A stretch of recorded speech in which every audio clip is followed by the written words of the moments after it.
Hello. So in a previous video, we began to think about differentiation from first principles. I also explained a little bit about how I taught myself calculus before any formal introduction. A little bit about why I decided to teach myself calculus as well before it was required of me to do so, and whatnot. And I explained that I really just started by following the logic of what we know in the study of a straight line and the gradients of a straight line, right? If this is the graph of, for example, y equals x plus 2, and how I just began to follow that logic step by step, and really just focused on the question of, well, how do we calculate the gradient of a point on a curve when the gradient is not linear or consistent. And in that video we got all the way up to this point here, where we have the graph of y equals x squared, and we have these points q sub 1 all the way to q sub 4.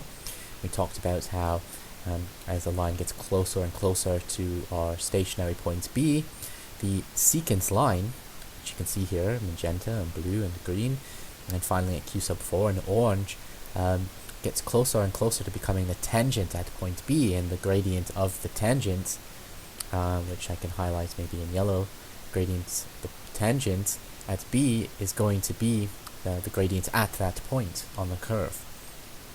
And so now in this video we want to expand on this, and we're going to continue to follow the same logic, really step by step. But what we want to do really now is break this graph here. And when I first taught myself calculus, or in this case we're talking about differentiation in particular, I also used the graph of y equals x squared. Now we could use y equals x cubed, y equals x to the power 4, whatever. Because y equals x squared is very, very simple. And so I maybe it's a little bit of luck, I don't know, but I realized that this is the easiest graph to use. Why that's so becomes really apparent. And in fact, when you're formally taught differentiation from first principles, more often than not, one's teacher will use this graph y equals x squared for the reason that will be emphasized following. But what we want to do in what follows, but what we want to do here is we want to think of, okay, we've gotten to this point, we've got q sub 1, q sub 2, we know kind of what's going on, we've explained a little bit conceptually. But let's break this down into its component parts. And so let's resketch the same graph, y equals x squared. We've got our curve here, and let's just pick one point. We've got our stationary point B. We've labeled B. It's just arbitrary. Place it on an arbitrary point on the curve, and we've got q sub 1. So let's just write that q sub 1. We're just going to focus. It's the magenta line here. The line be q sub 1, right?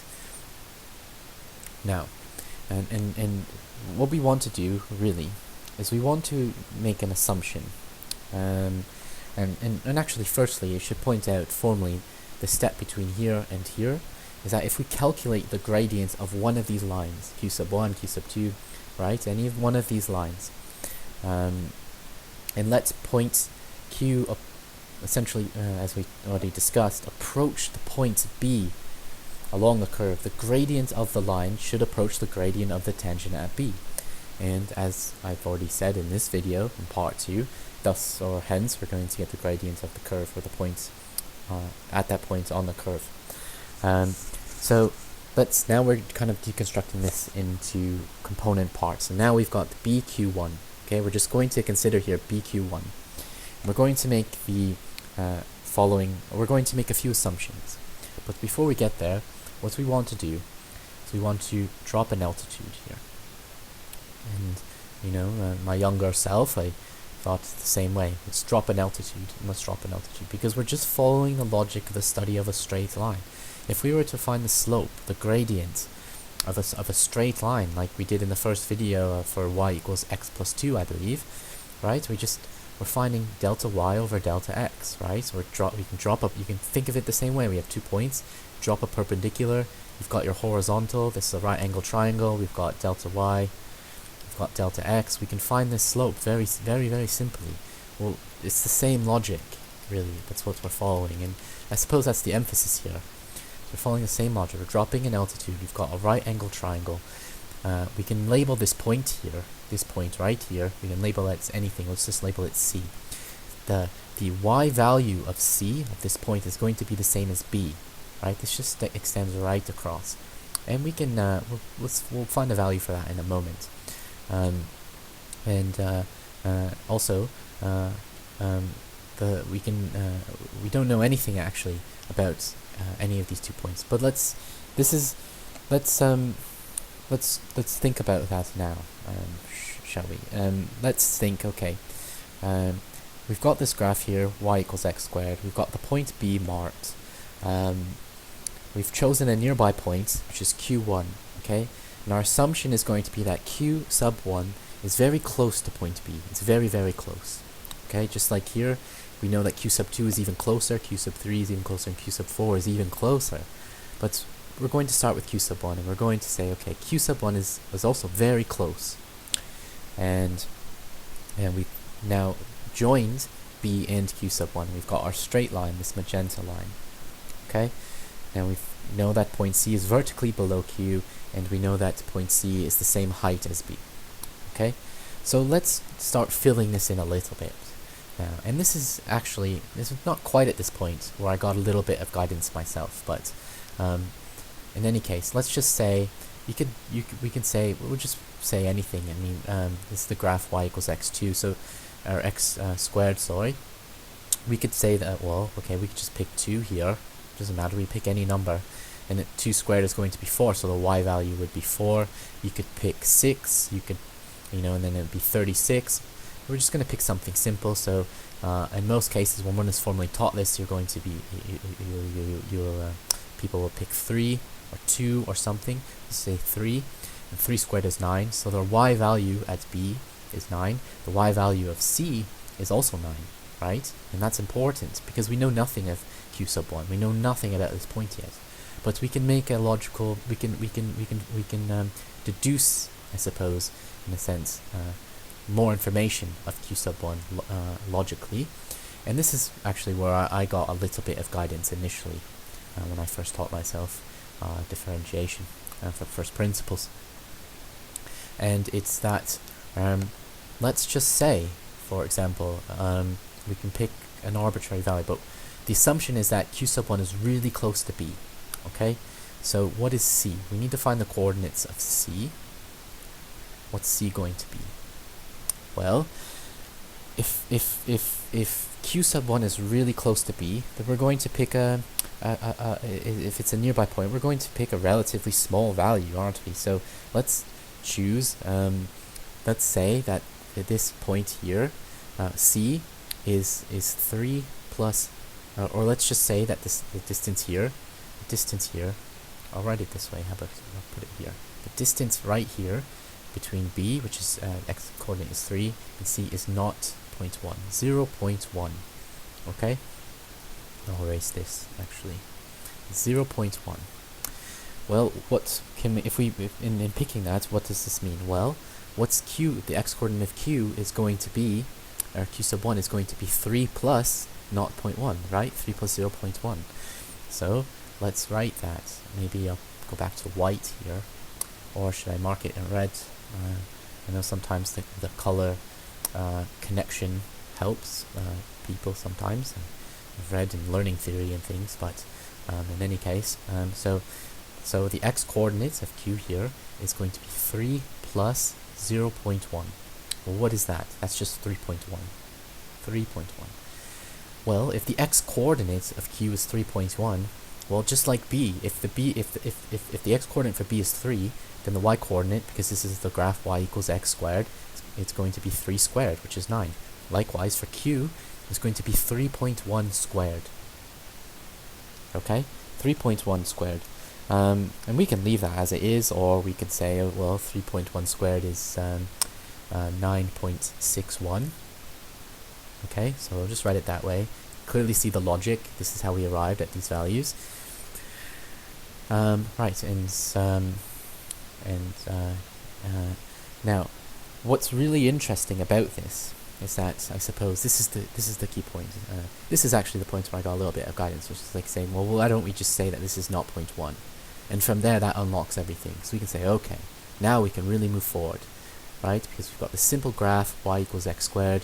We can find the values of q sub 1, and now, knowing these values for b and q, we can calculate the change in y by the change of x, or therefore the gradient of this line BQ, which is highlighted or colored in magenta.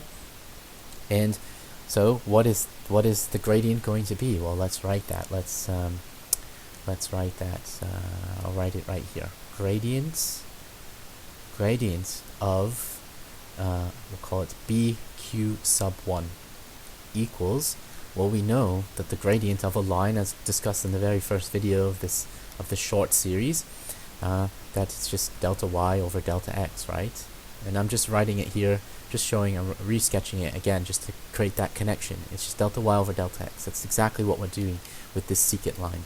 Delta y, so it's delta y over delta x, and what is that going to be? Well, it's y1 minus y2.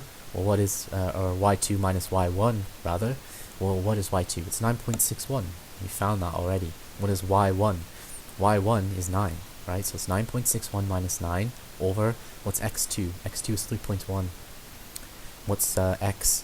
Well, it's b, it's 3. So we know that we're going to get 0.1 at the bottom. And you could have just written that. You could have seen that maybe already. You could perhaps predict where this is going, in fact, as it is quite clear. So what does this come down to? Well, you have 9.61 minus 9 over 3.1 minus 3. What do we get? We get 6.1. 6.1.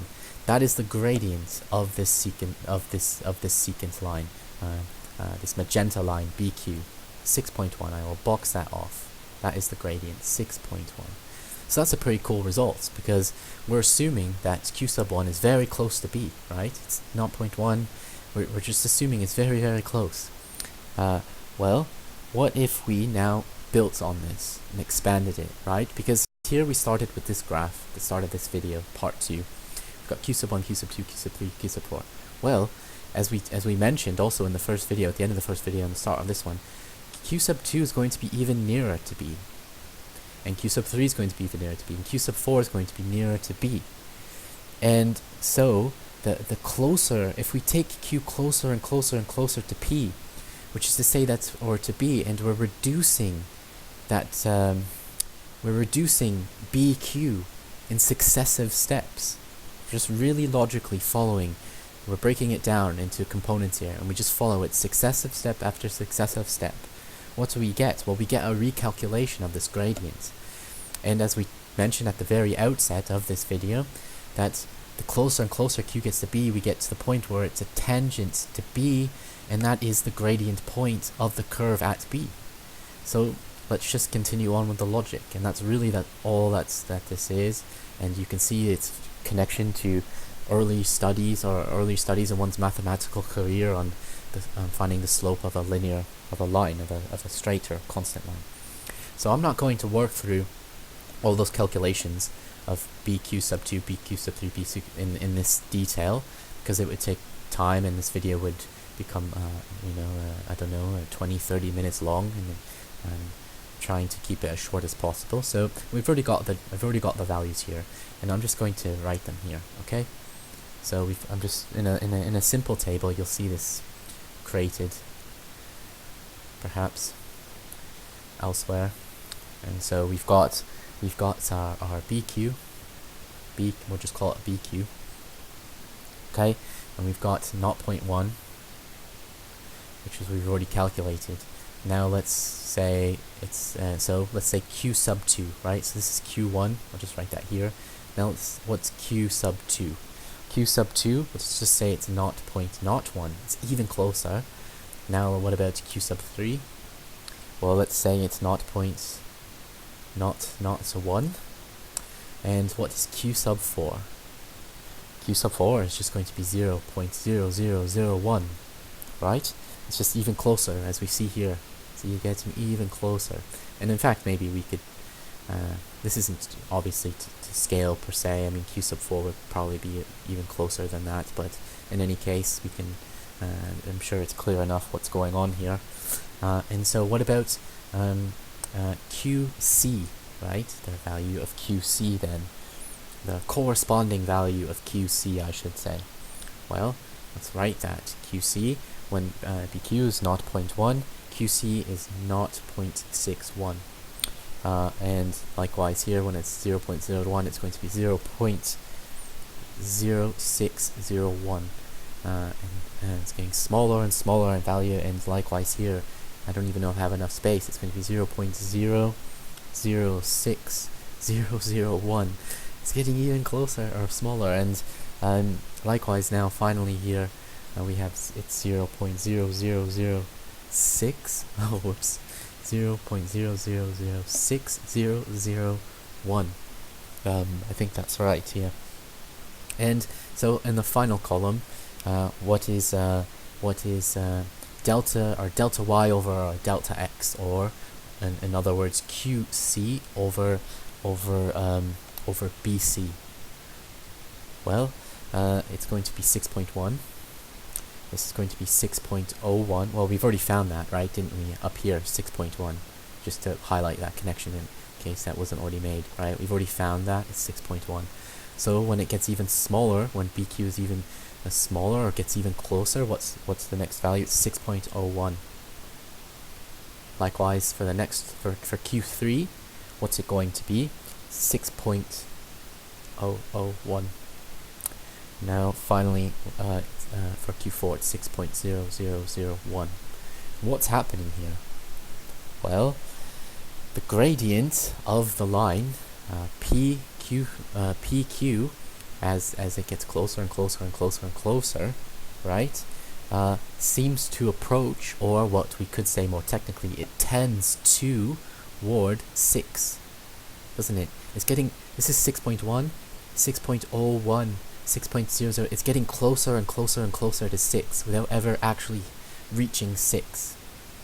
And so what we're actually doing here in this step, and this is the essence of differentiation, you could say, is that we're getting a very, very, very, very close approximate value, as alluded at the outset of this video, of the tangent at B. Because the tangent at B is the gradient of that point on the curve. And so this is a really neat connection. When we can build from our knowledge of the study of line graphs, of just straight lines and finding the slope, to now creating connections and understanding how we might find the gradient of a point on a curve, in which, well, curves, the gradient is always changing. So we're getting now to the point where we can understand how to get, how to calculate the gradients of a point on a curve. And in this case, it's certainly tending towards 6, and so the gradient at B would be 6. It would be 6. That's the, and so just to say we're getting closer and closer. Now we've got a tangent at B, and the slope here is going to be 6. In the next video, I'm going to just carry on expanding the logic step by step, and just kind of just break things down into component parts and arrive at a very general, you could say, proof in a sense of differential calculus from first principles.